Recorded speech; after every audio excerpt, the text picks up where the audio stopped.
श्री कृष्ण चैतन्य प्रभु नित्यानंद श्री अद्वैत गदाधर श्रीवासादि हरे कृष्ण कृष्ण कृष्ण हरे हरे हरे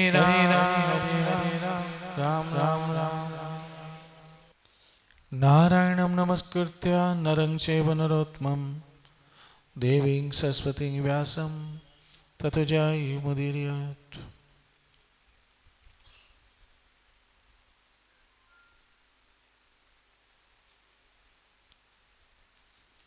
श्रीमद् भागवत कल हमने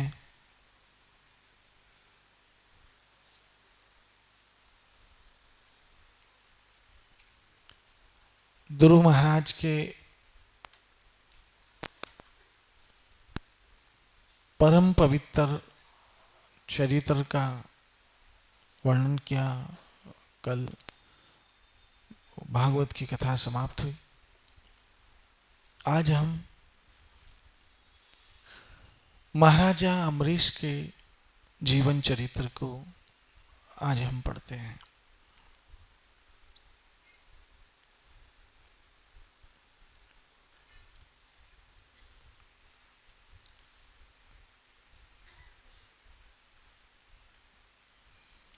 राजा परीक्षित ने पूछा, भगवान मैं परम ज्ञानी राज ऋषि अम्बरीश का चरित्र सुनना चाहता हूं।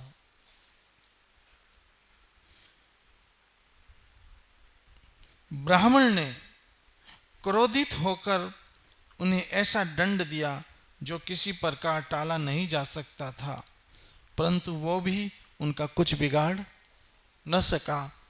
आपको पता है किसने श्राप दिया था? दुर्वासा ऋषि ने श्राप दिया था जो कभी टाला नहीं जा सकता था, लेकिन वो श्राप भी उनका कुछ नहीं कर सका। सुखदेव महाराज ने कहा, श्री सुखदेव महाराज जी ने कहा, हे परीक्षित, राजा अम्बरीश बड़े भाग्यवान थे। पृथ्वी के सातों द्वीप, अचल संपत्ति और अतुल जिसका कोई तुलना ना हो ऐसा ऐश्वर्य उनको प्राप्त था। वो सातों द्वीप के राजा थे। 7 द्वीप है इस पूरे पृथ्वी के, ऐसे 7 द्वीप हैं जिसपे हम जम्बू द्वीप पर रहते हैं। कभी आपने कोई सत्कर्म किया होगा तो ब्राह्मण हमसे संकल्प कराते हैं जिसमें कहते हैं भारत खंडे जम्बू द्वीप है, तो आपने सुना होगा ये इस तरह से। राजा सातों द्वीप के जो अतुल्य राज्य उनको प्राप्त था उसके राजा थे। यद्यपि ये सब साधारण मनुष्य के लिए अत्यंत दुर्लभ वस्तुएं हैं, फिर भी वे इन्हें सपने के समान समझते थे। आप समझिए, राजा अम्बरीश 7 द्वीप के राजा थे, लेकिन सातों द्वीप के राजा होने के बाद जिनके पास अखूट धन था, लेकिन फिर भी समझते ये तो सब सपने जैसा है, ये सब कुछ सपने जैसा है। और ये सत्य बात है मेरी माताओं बहनों मित्रों कि ये संसार सपने जैसा ही तो है। देखो एक छोटा सा उदाहरण देता हूं। हम अपने बचपन को देखते हैं तो एक लगता है सपने जैसा है, कहां गया, वो यादें हैं मात्र। जिनके माता पिता इस समय नहीं है, जब वो उनके विषय सोचते होंगे तो लगता होगा ये तो कोई सपना था, सपने जैसे। जिनकी जवानी चढ़ी गई, बुढ़ापा आ गया, वो सोचो वो लगेगा क्या है जी, सपने जैसा है। और कभी कभी तो हम अपने मुंह से ये बात बोल भी देते कि ये तो सब मुझे सपने जैसा लग रहा है, मैं कोई सपना तो नहीं देख रहा हूं। इसी तरह से राजा अम्बरीश ये सारे धन वैभव पैसे को एक सपना समझते थे, क्योंकि वे जानते थे कि जिस धन वैभव के लिए लोभ से मनुष्य घोर नरक में जाता है, वे केवल 4 दिनों की चांदनी है, उसका दीप बुझ जाता है। राजा अम्बरीश को इस बात का पता था कि लोग धन दौलत ऐश्वर्य सुख के लिए नरक में जाते हैं, ऐसे ऐसे पैसे कमाने के लिए काम करते हैं, झूठ बोल के, बेईमानी करके, डाका डाल के, चोरी करके और दूसरा 1 2 का 4 करके पता नहीं कैसे कैसे काम करते हैं, मात्र क्या कमाने के लिए? पैसे। लेकिन ये पैसे तो सपने की तरह है और अंत में नरक भोगना पड़ेगा। पैसा क्या हो जाएगा? सपना। और नरक क्या होगा? वास्तविकता। या दूसरे शब्दों में, पैसा हो जाएगा सपना और नरक हो जाएगा अपना।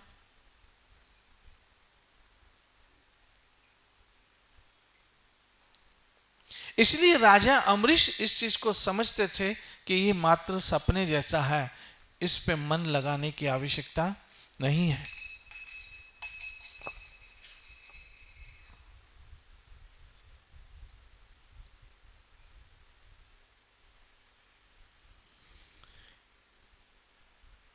ये जो 4 दिन की चांदनी जैसा धन है, इसका जो दीपक है वो तो बुझा बुझाया है। एक दीपक तो होता है जो जला होता है, लेकिन ये तो दीपक बुझा बुझाया दीपक है, इससे प्रकाश होने वाला नहीं है। भगवान, अब देखिए बहुत समझने की बात यहां पर अम्बरीश जी ने जो रियलाइजेशन की वो बहुत समझने की है।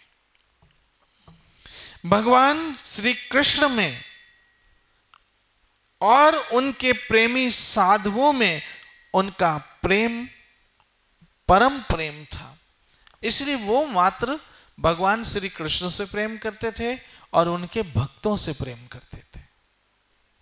कौन? राजा अम्बरीश उनके भक्तों से प्रेम करते थे और श्री कृष्ण से प्रेम करते थे। उस प्रेम के प्राप्त हो जाने पर तो वह सारा विश्व और उसकी समस्त संपत्तियां मिट्टी के ढेले के समान मालूम होती है।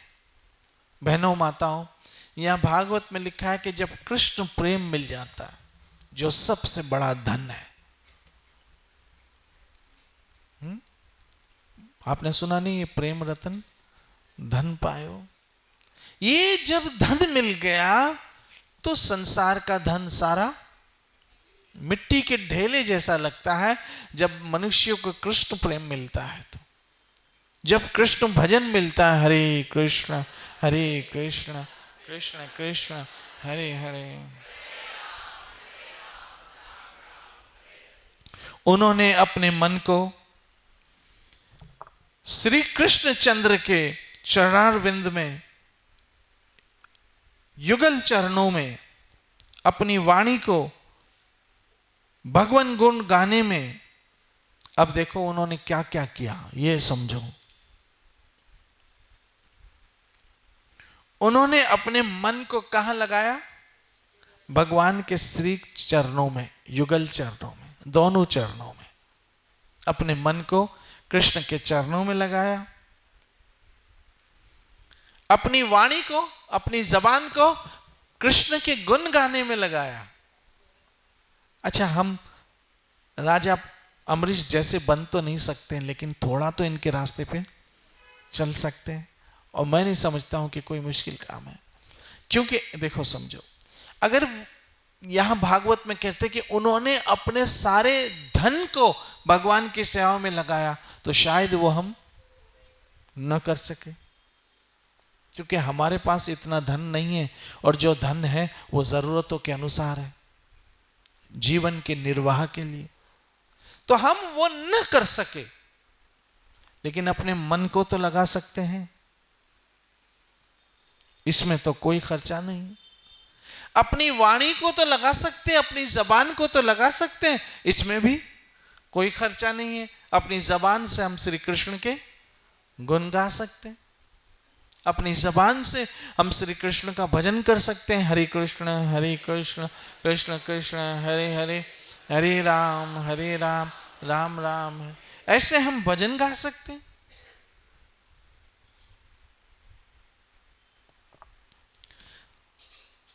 अपने हाथों को, अब एक बहुत समझने की बात बताऊं,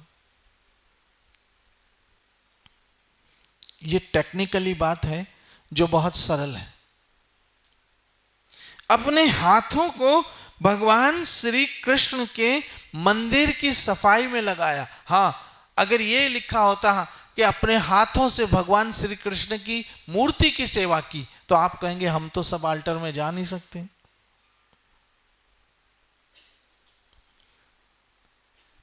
एक टेक्निकल सवाल उठता है कि वहां तो मात्र पुजारी ही जा सकते हैं, लेकिन यहां तो लिखा है अपने हाथों को भगवान श्री कृष्ण के मंदिर की सफाई में लगाया। वो तो आप सभी कर सकते हो। और मैं नहीं समझता हूं आप में से कोई राजा अम्बरीश जैसा धनवान होगा।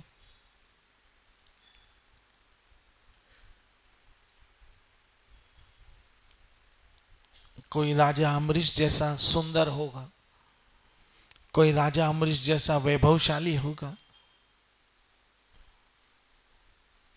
लेकिन वो अपने हाथों से भगवान श्री हरि का क्या करते थे? मंदिर की। और यही चीज महाप्रभु श्री चैतन्य करते थे, गौंडीचा मंदिर की सफाई अपने भक्तों के साथ। रथ यात्रा से पहले की बात है, वो कहते थे अब जगन्नाथ जी आने वाले हैं, चलो मंदिर की सफाई करें। आप तो बहनें हैं, स्त्रियां हैं, सफाई तो आपके स्वभाव में होनी चाहिए, क्योंकि स्त्री लक्ष्मी का प्रतिनिधित्व करती है। अगर उसमें क्या है? सफाई है। तो स्त्रियों में तो ये गुण होना ही चाहिए, सफाई का, स्वच्छता का। ये गुण स्त्रियों में होना ही चाहिए।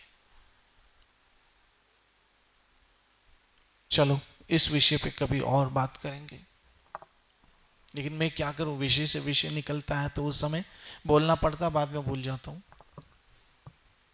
तो इस चीज पे भी ध्यान दीजिए कि कभी आप भी राधा वृंदावन चंद्र के मंदिर की सफाई कर दे,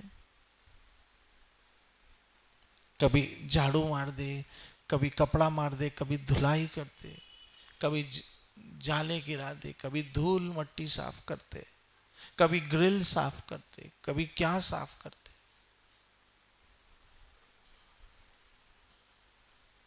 यहां तक कि मैंने उस दिन कहा था गुरुद्वारों में तो जाते हैं, आप जूते उतारे, आपके जूते साफ करके मिलेंगे। बड़े बड़े धनवान लोग लोगों के जूते साफ करते हैं। ये बात मुझे बहुत अच्छी लगती है।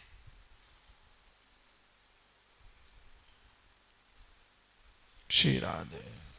तो अपने हाथों से क्या करते? मैं माताओं से कह देता हूं, चाहे मंदिर हो या घर हो या आप खुद हो, अपने आप को बिल्कुल साफ सुथरा रखो। ये लक्ष्मी है। जहां सफाई है वहां पर लक्ष्मी है, और जहां गंदगी है वहां पर कौन है पता है? दरिद्रता है। जहां गंदगी है वहां दरिद्रता रहती है, और जहां सफाई है वहां लक्ष्मी रहती है। आप अपने आप को साफ रखो, घर को साफ रखो, अपने बच्चों को साफ रखो, पूरे घर का स्वच्छ वातावरण रखो, अपनी बिल्डिंग को जहां तक हो सके, अपने पैसेज को जहां तक हो सके, अपने शहर को ये स्वच्छ रखना चाहिए। लक्ष्मी आती है उससे, पता है? अपने हाथों को कहां लगाया? भगवान के मंदिर की सफाई में लगाया। अब इसमें से आपको जरूर अनुसरण करना चाहिए। कानों को भगवान की मंगलमयी कथा में लगाया। ये काम तो आप करते हो, जो करते हो वो मैं कहता हूं। कानों को कहां लगाया? भगवान की मंगलमयी कथा सुनने में लगाया। उन्होंने अपने नेत्र भगवान मुकुंद एवं मंदिरों के दर्शन में लगाया। अपनी आंखों को कहां लगाया? श्री कृष्ण के और कृष्ण के मंदिर के दर्शन में लगाया।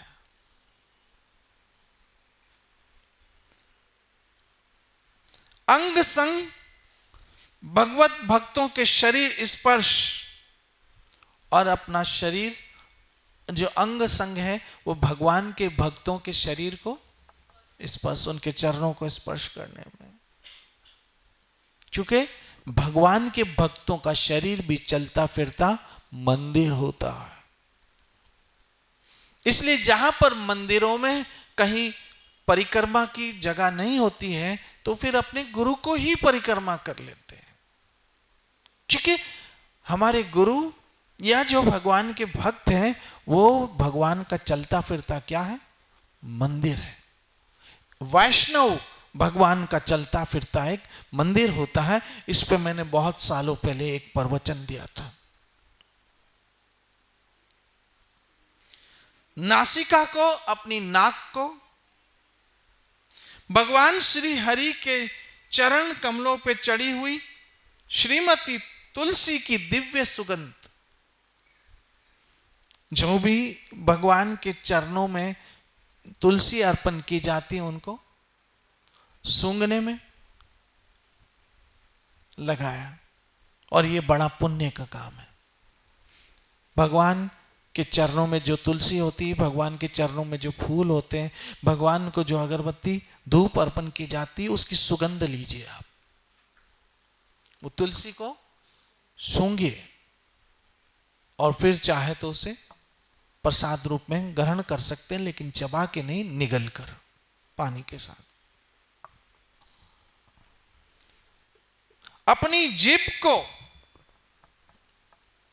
देखिए, एक एक अंग उन्होंने कैसे लगाया। जहां तक संभव हो आप भी उनके रास्ते पर चलिए। निर्जल एकादशी के उपलक्ष्य में है, क्योंकि राजा अम्बरीश ने भी आगे जाके एकादशी का कौन सा व्रत रखा था? निर्जल रखा था। लेकिन आज मुझे नहीं लगता है कि ये कथा पूरी हो पाएगी। और मुझे ऐसे लगता है कि ये इंसाफ भी नहीं है कथा के साथ। जल्दी जल्दी जल्दी जल्दी जल्दी जल्दी खत्म कर दी, पता चला भागवत 7 दिनों में पूरा। पढ़ने वाला अपने घर, सुनने वाले अपने घर, वो भी खुश, ये भी खुश।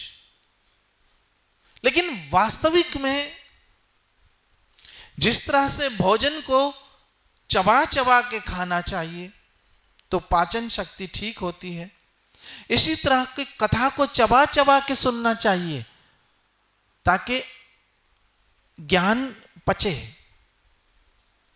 ज्ञान का पाचन हो, कथा का पाचन हो। और मैं जैसे पहले ही कहता हूं, मुझे बिल्कुल कभी जल्दी नहीं होती है। मैं हमेशा से कहता हूं यह सिलसिला है प्यार का, ये चलता रहेगा, ये चलता रहना चाहिए। और ये हम पर राधा वृंदावन चंद्र की असीम असीम कृपा है कि ठाकुर भी हमारे अपने, मंदिर भी हमारा अपना, सुनने वाले भी हमारे अपने और सुनाने वाला भी हमारा अपना ही है। इसलिए हमें कोई जल्दी नहीं है कि भाई व्यास जी को यह कथा पूरी करके दूसरी कथा में जाना है, इसलिए 3 दिन की सत्संग होगी। सब कुछ ठाकुर ने हमें घर में ही दे दिया है। अब इसका भी लाभ ना लें तो हम जैसे मूर्ख फिर कोई नहीं होंगे। अब राजा अम्बरीश ने अपनी जबान को, जो भगवान को अर्पण किया जाता था महाप्रसाद, उस प्रसाद को चखने में लगाया। महाप्रसादे गोविंदे नमो ब्रह्मणि वैष्णवे स्वल्प पुण्य विदन राजन विश्व सुन विजायते। ऐसे करके मन को आज खुश करो। खुश तो कर सकते हैं ना।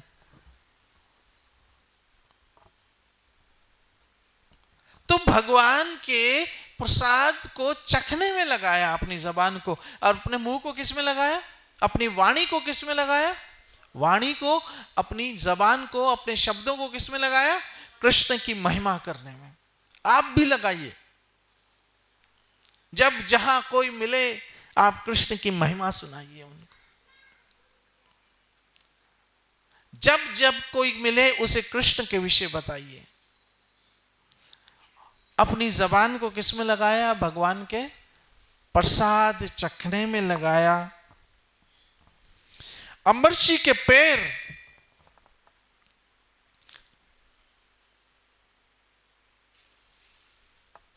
वहां जाते जहां भगवान का कोई मंदिर होता, भगवान का कोई धाम होता, भगवान का कोई तीर्थ होता, और वह जब मंदिर जाता तो किसी रथ पे बैठ के नहीं जाता बल्कि पैदल जाता। अब कल से आप ये मत करना, नहीं तो देर हो जाएगी। आप सोचो हम भी स्कूटर छोड़े और पैदल जाएं, तो हर युग के अनुसार हमें चलना चाहिए।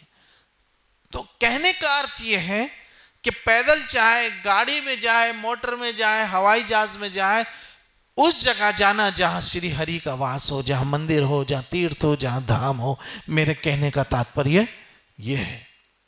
इसलिए रोज जब आप राधा वृंदावन चंद्र की ओर चल के आते हो, चाहे स्कूटर में आए, ऑटो में आए या फिर पैदल आए, धन्य है आपको, धन्य है आपको। मैं तो कहता हूं आज हर उस व्यक्ति को धन्य है जिसने एकादशी रखी है, जिसने एकादशी रखी। अपने सिर को भगवान श्री कृष्ण के श्री चरणों की वंदना में लगाते थे। वो हमें सर को श्री कृष्ण के आगे झुकाते थे। कृष्णाय वासुदेवाय देवकी नंदनाय च नंद गोप कुमाराय गोविंदाय नमो नमः। अपना सर श्री कृष्ण के आगे झुकाते थे।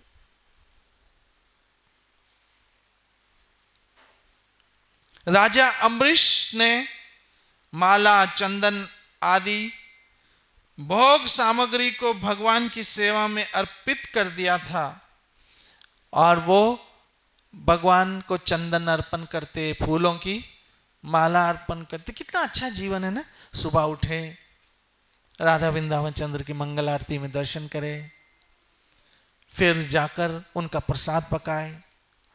भले ही घर वालों के लिए नाश्ता बने, लेकिन हमारे दिमाग में तो क्या है, हम अपने ठाकुर का प्रसाद बना रहे।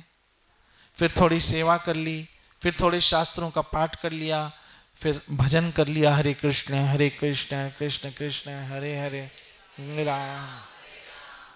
फिर थोड़ा विश्राम कर लिया, फिर संध्या का स्नान आदि करके अपनी पूजा पाठ की, रात्रि का भोजन किया, और ये सोचकर रात को सो गए कि सुबह मुझे मंगल आरती में उठना है।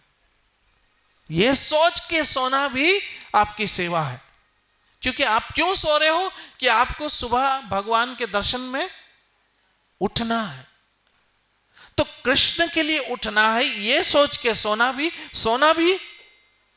भक्ति है। सोना भी भक्ति। माताओं, बहनों, मित्रों, कोई चीज को त्यागना नहीं है, उसका लक्ष्य बदल देना है। संसार से कृष्ण की ओर, संसार से कृष्ण की ओर। अगर हमारा जीवन संसार से कृष्ण की ओर हो गया तो समझ लेना फिर हमारा जन्म सफल हो गया। और यह सफलता ऐसी है जो आपको संतुष्टि भी देगी। सक्सेस और सेटिस्फेक्शन दोनों कभी साथ नहीं होती है, याद रखना। जब सक्सेस आती है तो सेटिस्फेक्शन चली जाती है, लेकिन भक्ति में सक्सेस और सेटिस्फेक्शन दोनों साथ आती है।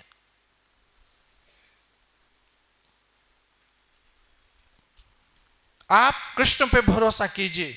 कृष्ण ने वचन दिया है, योगक्षेम वहाम्यहम्। आपकी गाड़ी को चलाने वाला श्री कृष्ण है, मात्र आप अपने कर्म कीजिए, देखिए फिर होता क्या। उठ बांध कमर क्या डरता है, उठ बांध कमर क्या डरता है, फिर देख प्रभु क्या करता है। उठो तो सही, विश्वास तो लाओ, उनकी ओर तो चलो, भजन तो करो। हरे कृष्णा।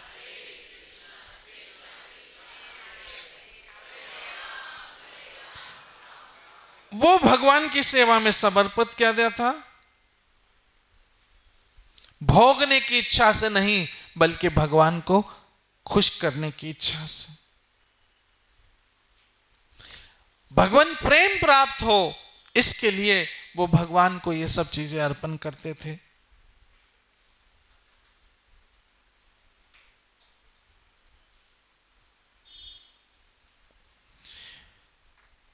ये सब चीजें, पवित्र कीर्ति भगवान के निज जनों में निवास करता है। इस प्रकार उन्होंने अपने सारे कर्म यज्ञ पुरुष इंद्रियातीत भगवान की प्रति उन्हें सर्व आत्मा एवं सर्व स्वरूप समझकर समर्पित कर दिए, और भगवत भक्त ब्राह्मणों की आज्ञा के अनुसार वे इस पृथ्वी का शासन करने लगे, और भगवान के भक्तों के अनुसार इस धरती का क्या चलाते थे, राज चलाते थे। बहनों, माताओं, मित्रों, हम पता है क्यों दुखी हैं, हम क्यों घुट रहे हैं, हम क्यों पाप के बोझ के तले दबे हुए हैं। याद रखना, जवानी के पाप बुढ़ापे के संताप बनते हैं, क्योंकि जवानी में बोझ का पता बिल्कुल नहीं लगता। कहते हैं जवानी दीवानी। तो जब जवानी दीवानी होती है तो दीवाने को तो कुछ पता ही नहीं चलता, वो तो मस्त लगा पड़ा है, क्योंकि उस समय उसकी इंद्रियां सारी प्रबल है, शक्ल सूरत अच्छी है, रंग रूप अच्छा है, शरीर अच्छा है, शरीर में तंदुरुस्ती है, भूख प्यास की परवाह नहीं है, पैसे जेब में है, खाया पिया मस्त रहे, उसमें पापमय जीवन का पता ही नहीं चलता है। पता कब चलता है, जब बुढ़ापा आता है, जब शरीर किसी काम का नहीं रहता है, शरीर करूप हो जाता है, शरीर से दुर्गंध आने लगती है, रिंकल्स शरीर पे आ जाते हैं, जब वो रिंकल्स क्रीम भी काम नहीं करते हैं। वो होता ना एज मिरेकल क्रीम, आपने सुना होगा, ये लगाए और अपनी उम्र से छोटे दिखे, डेन डेन, और हम भागते हैं वो क्रीम लेने के लिए, हम अपनी उम्र से छोटे दिखे। बहनों, एक बात आपको कहना चाहता हूं, आप जितना मेकअप करती होंगी ना, आपसे ज्यादा ये फिल्मों की हीरोइनें मेकअप करती है, फिर भी बूढ़ी हो जाती है। आप कौन हो भाई? फिर भी उनकी शक्लें बिगड़ जाती नहीं है, तो जाओ नेट पे सर्च करो, हर हीरोइन का बुढ़ापा सामने आएगा, आप पहचान भी नहीं सकोगे। मैंने कहा ना, परसों तरसों ही टीवी पर एक आया था, एक अपने जमाने की फिल्मी एक्टर का बुढ़ापा देखा था, देखा ही होगा आप लोगों ने, कैसे रो रही थी, उसको कोई इलाज कराने वाला भी नहीं था। और कभी कभी तो कुछ लोग, ये कई हीरोइनें ऐसी हैं जो मर गई, 4 दिन के बाद लाश उठाई जब उनके फ्लैट से स्मेल आई। बहनों, इस शरीर का अहंकार मत करो मित्रों, बल्कि भजन करो, हरे कृष्णा कृष्ण कृष्ण हरे राम, ताकि एक दिन ऐसा दिव्य शरीर प्राप्त हो जो कभी बूढ़ा ना हो, कभी करूप ना हो, सदैव सुंदर रहे, और अपने घर में आनंद करो श्री हरि के साथ।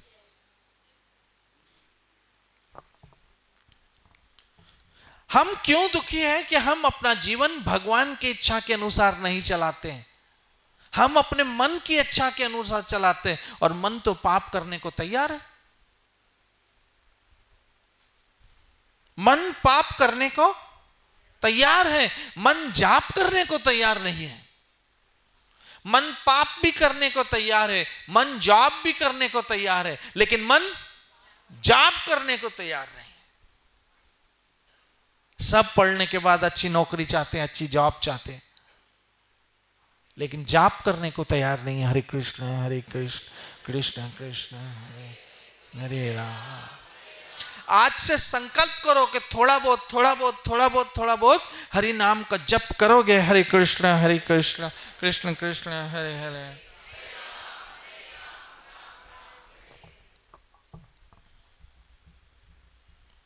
उन्होंने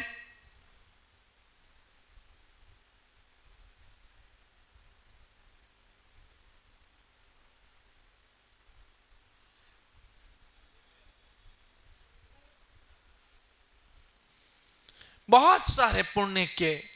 एक ऐसा देश था जहां जल बिल्कुल नहीं था, वहां सरस्वती नदी का प्रवाह करवाया, आराधना की और बहुत बड़े यज्ञ किए और इस तरह से बहुत पुण्य कर्म किए।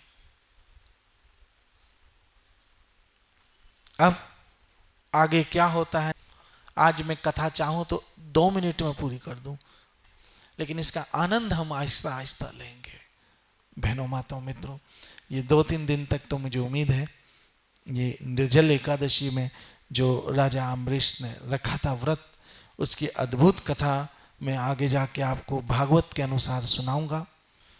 भगवान आप सबों का जीवन अपनी भक्ति माला बनाए, ताकि आप दूसरा जन्म है ना लेना पड़े। नित्य भजो हरे कृष्ण कृष्ण कृष्ण हरे हरे। श्री श्री राधा वृंदावन चंद्र बिहारी लाल निताई गौर। जय जय श्री राधे, जय जय श्री राधे, जय जय श्री